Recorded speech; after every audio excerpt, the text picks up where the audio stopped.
Ada 3 ciri Imam Mahdi. 1 ciri fisik, 2 ciri sosial dan politik, 3 ciri alam semesta. Tanda-tanda dari alam semesta.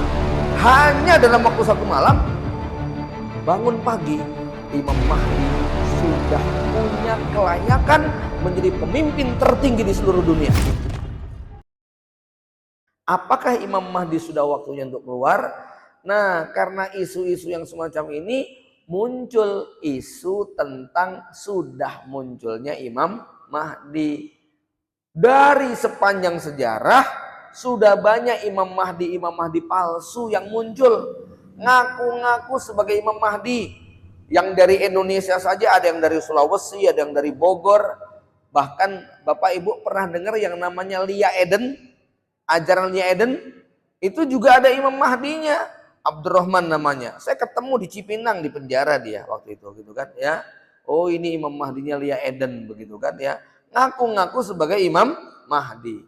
Jadi, nah, gimana sikap kita?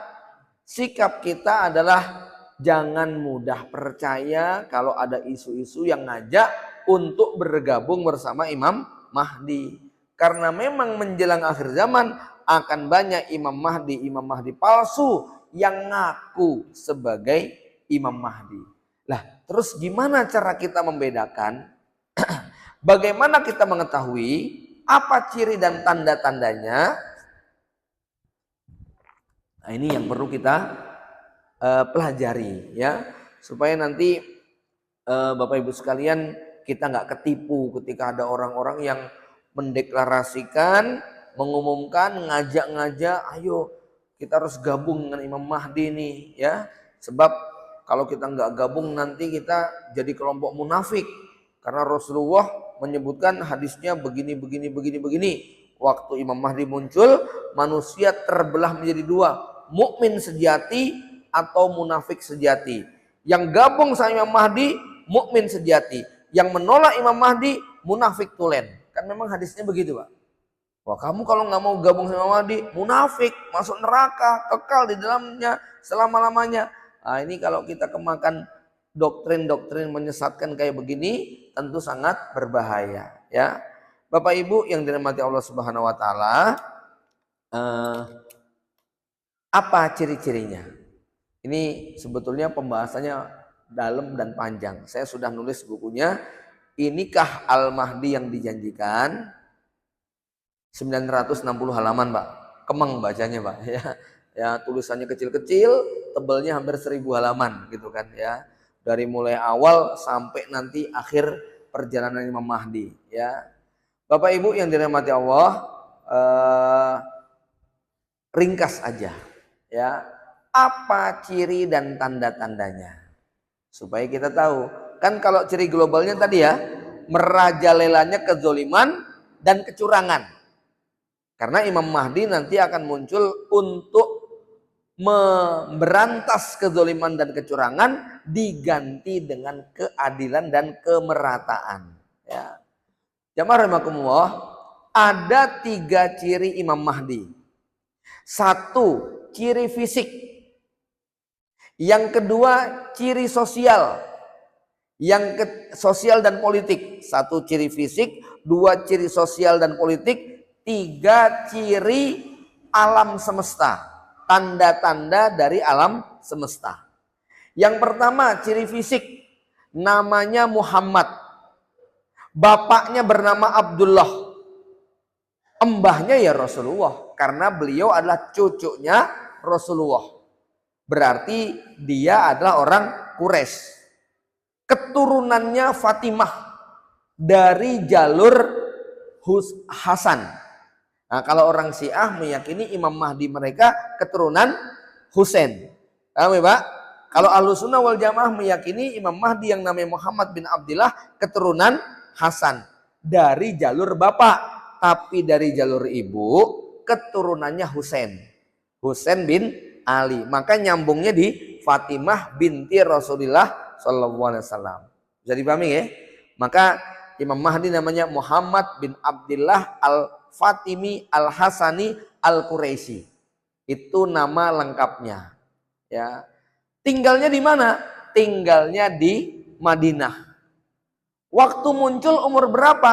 Waktu muncul seperti Rasulullah, kurang lebih umur 40 tahun. Ya. Kemudian beliau ini apa pekerjaannya? Beliau adalah seorang muslim biasa, penuntut ilmu ngaji kayak kita. Bukan seorang panglima perang, bukan seorang ahli ekonomi, bukan seorang pimpinan kelompok, bukan orang yang menguasai politik, bukan. Beliau orang biasa, ya, sehingga orang nggak tahu kalau itu adalah calon Imam Mahdi. Beliau nggak punya pengikut, beliau nggak punya anak buah, pokoknya beliau orang soleh biasa yang orang tidak pada tahu, ya.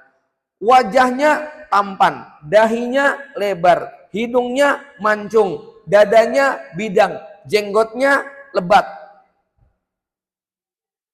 Kadang-kadang bicaranya gagap. Ya, dalam beberapa riwayat disebutkan demikian. Bapak Ibu sekalian, nek kita nyari orang Arab yang namanya Muhammad, yang hidungnya mancung, yang jenggotnya lebat, kira-kira nemu berapa, Pak? Nemu berapa, Bu? Ya, akeh tunggale. Jabatan, Pak. Ya, maka apa? Sulit sekali kalau kita kemudian mencari sosok Muhammad bin Abdillah Al-Mahdi hanya berdasarkan ciri fisik. Wong Arab ya koyo ngono kabeh gitu loh, Pak, ya. Yo mancung, yo dahinya lebar, yo jenggotnya gitu kan. Sing jenenge Muhammad itu ribuan, mungkin puluhan ribu namanya. Maka ya sangat susah sekali, nggak bisa hanya gara-gara oh ini namanya Muhammad, bapaknya Abdullah, tuh hidungnya mancung. Nggak mudah kayak begitu. Nanti jenengan umroh haji lah ketemu orang kayak begitu ribuan jumlahnya, gitu ya. Ini satu dari ciri fisik. Kalau begitu gimana dong supaya kita bisa tahu lagi ciri sosialnya? Ciri sosial dan politiknya bagaimana? Imam Mahdi muncul ketika di Arab Saudi terjadi peperangan antara perebutan kekuasaan antara 3 putra mahkota. Ya, perebutan kekuasaan di Saudi antara 3 putra mahkota itu terjadi setelah sang raja meninggal dunia. Oh, GG Raja Salman. Nah, ini ada yang kayak gitu. Dulu waktu Raja Abdullah berkuasa, oh GG nanti bar Raja Abdullah. Dulu waktu Raja siapa sebelum Salman? Sebelum Fahad ya. Ketika Raja Fahad berkuasa, nanti kayaknya habis Raja Fahad berkuasa, ini Raja Abdullah akan berebut kekuasaan. Ternyata aman-aman saja. Nah, cuman memang yang terakhir ini agak ngeri-ngeri sedap begitu. Kenapa ngeri-ngeri sedap? Karena yang dilakukan oleh Raja Muhammad bin Salman untuk merubah Arab Saudi 2030 luar biasa. Ini di Riyadh sudah dibuka Mas? Untuk pertama kalinya di Riyadh sudah dibuka toko miras terbesar. Ya. Di Riyadh sudah terbiasa konser mengundang tokoh-tokoh kafir setengah telanjang. Ya. Dan itu atas kebijakan Raja Muhammad bin Salman. Kemudian perempuan-perempuan sudah bebas untuk menjadi supir, menjadi penjaga toko, boleh nggak kerudungan bisa dikatakan ya. Bahkan sekarang sudah nggak dibutuhkan lagi surat mahram kalau mau ke Saudi. Padahal dulu bab yang kayak begini sangat ketat sekali. Raja Muhammad bin Salman ingin membuat Arab Saudi jauh lebih megah dan lebih canggih daripada Eropa, begitu. Karena memang kiblatnya adalah Eropa. Ya, Bapak Ibu sekalian, ya. Nah, tapi saya berarti ini Tat ya? Oh enggak. Itu cuman indikasi, belum tentu kenyataannya demikian. Nabi hanya mengatakan yaktatilu inda kanzikum salasah kulluhum min ibnil khalifah.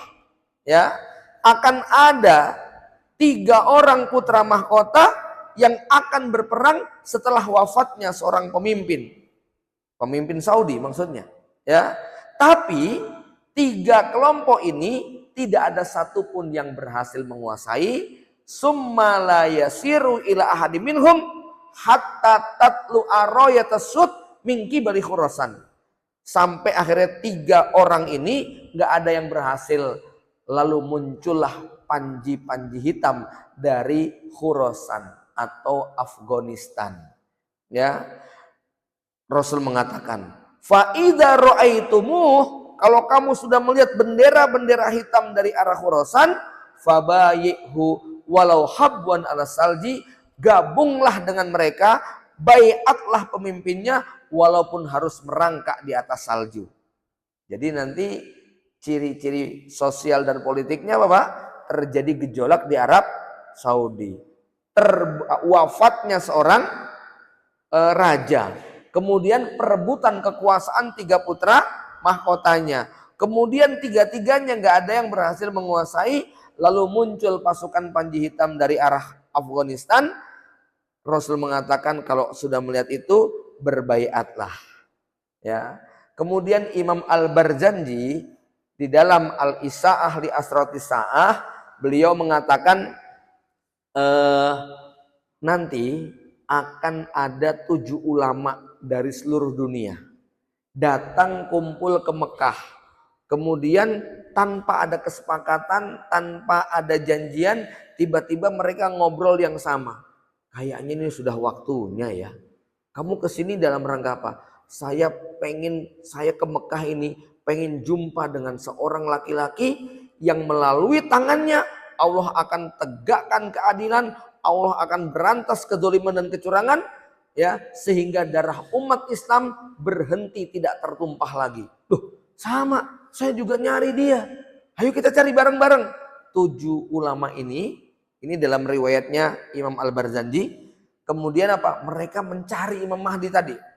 Ya, ciri-cirinya begini, kayaknya tinggalnya di sini. Mereka cari yang namanya Muhammad bin Abdullah, pemuda umur 40 tahun, yang dia ini pelajar, bla bla bla bla bla. Singkat cerita, 7 kelompok ini akhirnya menemukan identitasnya. Ya, kelompok ini kemudian pergi ke Madinah. Sampai di Madinah, dia cari orang itu. Kata Rasulullah apa? Orang ini sudah pergi ke Mekah. Oh, orang yang kamu cari itu sudah pergi ke Mekah. Akhirnya mereka balik lagi ke Mekah. Pas sampai di Mekah, dia cari orang yang namanya Muhammad bin Abdullah tadi. Cari di rumahnya, cari di masjidnya. Nggak ketemu. Tetangganya bilang, orang yang kamu cari baru saja ke Madinah. Akhirnya pergi lagi ke Madinah. Ya, sampai di Madinah ternyata apa? Tetangganya juga bilang, baru aja ke Mekah. Akhirnya balik lagi ke Mekah. 3 kali bolak-balik. Yang keempat, pas mereka balik yang keempat, mereka ini nggak boleh lolos. Akhirnya mereka menemukan 7 orang ini, menemukan nama yang namanya Muhammad bin Abdullah dengan ciri-ciri yang mirip tadi sedang di depan Ka'bah. Akhirnya dipanggil. Setelah dikepung oleh 7 orang ini, mereka mengatakan begini, ya Fulan, siapa nama kamu? Ya, nama saya Muhammad. Siapa bapak kamu? Bapak saya Abdullah. Akhirnya dipeganglah orang ini dan kemudian dibilang gini, kami yakin, kami sudah mengintai kamu berhari-hari. Kami sudah menunggu kedatangan kamu. Pasti kamu adalah orang yang dimaksudkan Rasulullah yang akan menjadi pemimpin di akhir zaman. Serahkan tanganmu, terima baiat kami. Kami akan siap tunduk, setia dan taat kepadamu. Kata Imam Mahdi, oh jangan, bukan saya. Masa saya? Saya memang Muhammad, bapak saya Abdullah. Saya memang keturunan Rasulullah. Saya orang Quraisy, tapi bukan saya, orang lain kali. Enggak, ini mesti kamu. Ya, bukan saya. Nah, jadi ciri-ciri Imam Mahdi itu apa? Enggak mau dibaiat. Nah, kalau nawar-nawarin baiat berarti bukan Imam Mahdi, gitu loh Pak. Ya, jadi ciri-ciri Imam Mahdi tidak mau dibaiat. Tapi dipaksa. Akhirnya di antara 7 orang itu ngomong begini. Demi Allah, kalau kamu tidak mau menerima baiat ini, maka setiap darah umat Islam yang tumpah, kamu yang menanggung dosanya. Masya Allah. Imam Mahdi Muhammad bin Abdullah gelisah. Malam itu kemudian dia tidur. Nah, waktu tidur inilah terjadi keajaiban. Apa keajaibannya, Pak? Wa innallaha sayuslihuhu fi lailatin. Allah akan mereformasi Imam Mahdi, diislah hanya dalam waktu satu malam. Maksudnya bagaimana? Imam Mahdi tadi kan nggak punya anak buah, nggak punya militer, nggak jago politik, nggak ngerti ekonomi, nggak paham hubungan antar negara, nggak ngerti bagaimana menguasai dunia. Gimana tiba-tiba orang yang tidak punya track record begitu mau jadi penguasa yang menguasai seluruh dunia? Ya tidak? Ya. Lawang yang punya pengalaman 2 tahun, 3 tahun aja dikomplain begitu kan ya. Itu baru Indonesia loh, gitu loh ya. Nah ini Imam Mahdi itu mau menguasai seluruh dunia, nggak punya track record, ya. Bapaknya bukan presiden, ya gitu kan, ya. Dianya juga cuman pelajar biasa, umurnya tapi udah 40 tahun lah, gitu loh, ya. Ya. Bapak Ibu yang dirahmati Allah Subhanahu Wa Taala, Imam Mahdi menolak, nggak mau, saya nggak mau, dipaksa nggak mau. Tapi malam itu sama Allah diapain? Wa inna, ini hadisnya sahih. Wa inna waha sayuslihuhu fi lailatin. Hanya dalam waktu satu malam, bangun pagi, Imam Mahdi sudah punya kelayakan menjadi pemimpin tertinggi di seluruh dunia. Pakar militer, jago ekonomi, ahli strategi, ahli sosial, ahli taktik, ahli macam-macam. Apapun problematikanya, Imam Mahdi punya jawabannya. Nah, ini yang dimiliki oleh Imam Mahdi. Jadi Imam Mahdi itu nggak punya track record pernah belajar intelijen di sini, tapi nanti jadi ahli intelijen, gitu ya. Nggak pernah belajar ekonomi di Amerika, tapi nanti menjadi pakar ekonomi dunia. Problem apapun tentang ekonomi, Imam Mahdi solusinya, gitu loh Pak ya. Ini saya nggak ngarang loh Pak ya. Ini tenanan, ini hadis Nabi yang sahih, gitu loh ya. Namanya tanda-tanda kiamat itu memang aneh Pak, gitu kan ya. Sering tidak masuk akal, tapi kalau sudah terjadi masuk akal. Benar loh Pak. Terbit matahari dari barat aneh nggak? Aneh. Tapi kalau nanti sudah terjadi nggak aneh, gitu loh. Binatang bisa bicara aneh nggak? Nggak, itu aneh. Kalau sudah ngomong nggak aneh, begitu loh ya. Ya sama. Jangan kalau hidup di zaman Khulafaur Rasyidin megang HP ngomong sendiri dia dianggap orang gila nggak? Kayak orang gila kan? Kalau hidupnya di zaman Khulafaur Rasyidin loh Pak ya. Tapi nih zaman sekarang biasa orang ngobrol sendiri, ketawa-ketawa sendiri itu kan biasa toh. Sudah nggak aneh lagi gitu ya. Nah, pagi harinya Imam Mahdi bismillah. Saya terima baiat kamu. Maka 7 orang ini berbaiat, masing-masing orang punya pengikut. Total pengikutnya 313. Gitu ya Pak? Total pengikutnya ada 313 seperti pasukan Badar yang mengikuti Rasulullah.